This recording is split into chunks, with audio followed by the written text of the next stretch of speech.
ఇదేంటో చెప్పండి. ఏడు కొండలవాడ వెంకటరమణ గోవింద గోవింద, గోదావరి తీరాన వెలిసిన గోవింద, వాడపల్లి వెంకటరమణ గోవింద.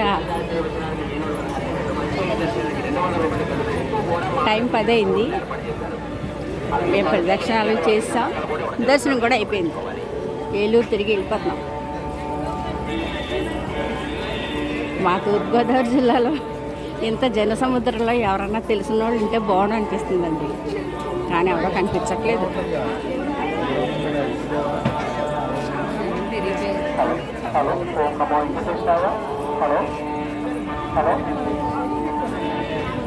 ఏమండి ఇందాక ఇలాగైతేనా?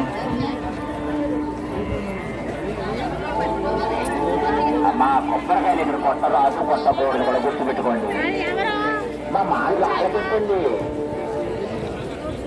మేము వచ్చినప్పుడు ఇంకా రష్గా ఉందంటే, మేము వచ్చినప్పుడు ఇంకా రష్గా ఉందండి. ఇప్పుడు కూడా అంతే, మేము వచ్చినప్పటికంటే ఇప్పుడు రష్గా ఉందండి. ఇందాక ఫ్రీగా ఉంది కొంచెం.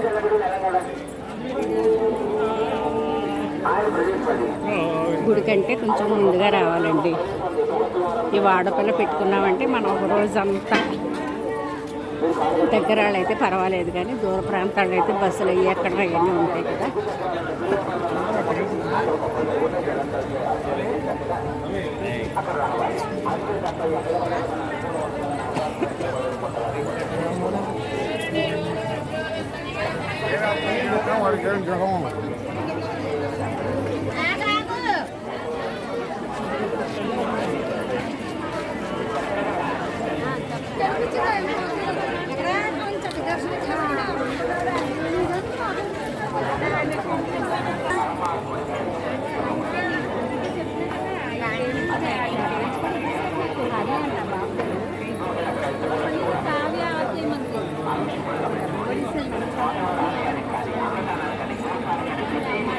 ఎన్ని వందల మంది వచ్చినా, ఎన్ని వేల మంది వచ్చినా, ఎన్ని లక్షల మంది వచ్చినా ఫెసిలిటీస్ మాత్రం అద్భుతమండి.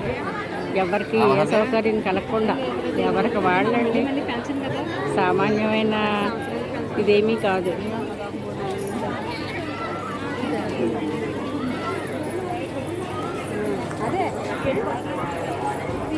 ఒక ఊరు నుంచి వచ్చిన వాళ్ళు కాదు, ఒక వాడ నుంచి వచ్చిన వాళ్ళు కాదు, వాడపల్లికి ఎంతమంది అనుకుంటున్నారు.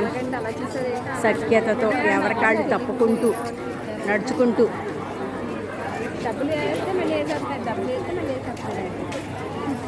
గబా గబా దర్శనాలు చేసుకుంటూ ఎవరి ఇంటికి వాళ్ళు సురక్షితంగా చేరుకుంటున్నారు వెంకటేశ్వర మహిమ వల్ల. 7 వారాలు అయిపోయి 8వ వారం పూజ చేసుకుని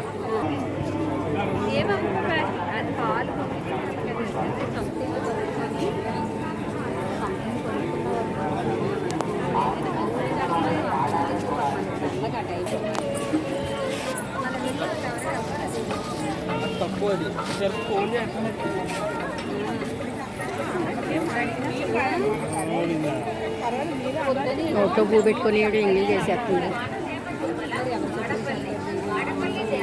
ఇచ్చుకుంటే అదే తెచ్చుకుంటారా,